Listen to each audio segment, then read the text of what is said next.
PM Modi का करोड़ों लोगों को बड़ा तोहफा। अब भारत में भी सभी को मिलेंगे पेंशन। क्या है मोदी सरकार की नई स्कीम? किस किस को मिलेगा पेंशन का फायदा?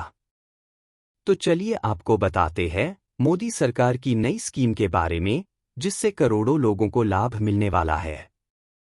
दरअसल मोदी सरकार जिस स्कीम को लाने जा रही है उसका नाम है यूनिवर्सल पेंशन स्कीम, जिससे मजदूरों से लेकर कारोबारियों तक को बड़ा फायदा मिलेगा। लेकिन ऐसे में ये जानना भी जरूरी है कि क्या नई पेंशन की माने से पुरानी स्कीम बंद हो जाएगी। यह भी आपको बताएंगे, मगर सबसे पहले यह जान लीजिए कि ये पेंशन स्कीम कैसे काम करेगी।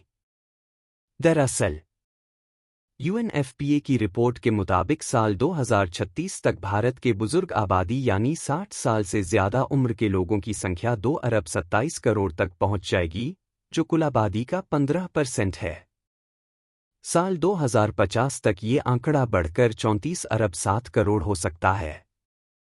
यानी तब तक हर पांचवां शख्स बुजुर्ग होगा, जिनमें ज्यादातर लोगों के पास बुढ़ापे में कोई सोशल सिक्योरिटी नहीं होगी। तो वही श्रम एवं रोजगार मंत्रालय के मुताबिक आगे आने वाले समय में सोशल सिक्योरिटी को ध्यान में रखते हुए सरकार यूनिवर्सल पेंशन स्कीम पर काम कर रही है।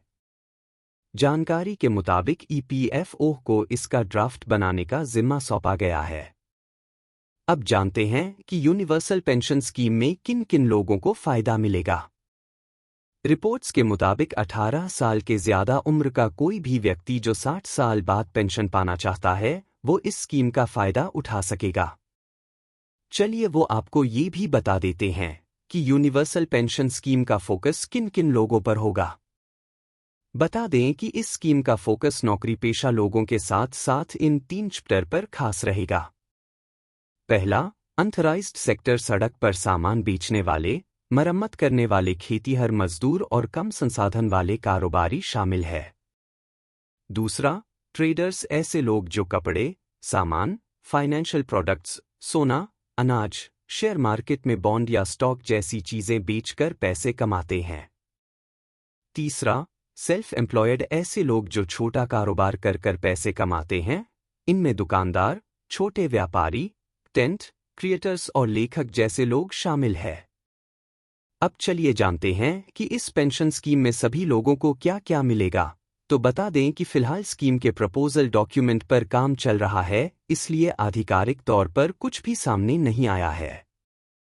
मीडिया रिपोर्ट्स में कुछ बातें जरूर चलाई जा रही है, जैसे कि ये एक कॉन्ट्रीब्यूटरी स्कीम होगी, यानी इसमें अप्लाई करने वाले शख्स को हर महीने कुछ पैसे जमा करने होंगे।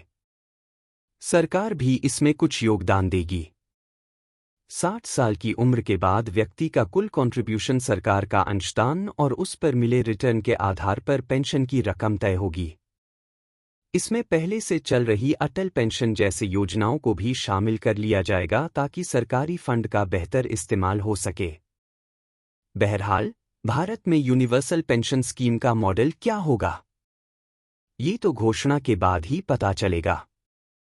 आपके मन में ये सवाल भी जरूर होगा कि यूपीएस स्कीम आने के बाद चल रही एनपीएस का क्या होगा। तो बता दें कि फिलहाल एनपीएस को बदलने या फिर मर्ज करने की कोई खबर या संकेत आधिकारिक तौर पर सामने नहीं आए हैं। अनुमान है कि ये पहले की तरह ही चलती रहेंगी। यूनिवर्सल पेंशन स्कीम पर आप क्या राय रखते हैं? हमें कमेंट सेक्शन में जरूर बताएं। देश और दुनिया की तमाम जानकारियों के लिए बने रहे।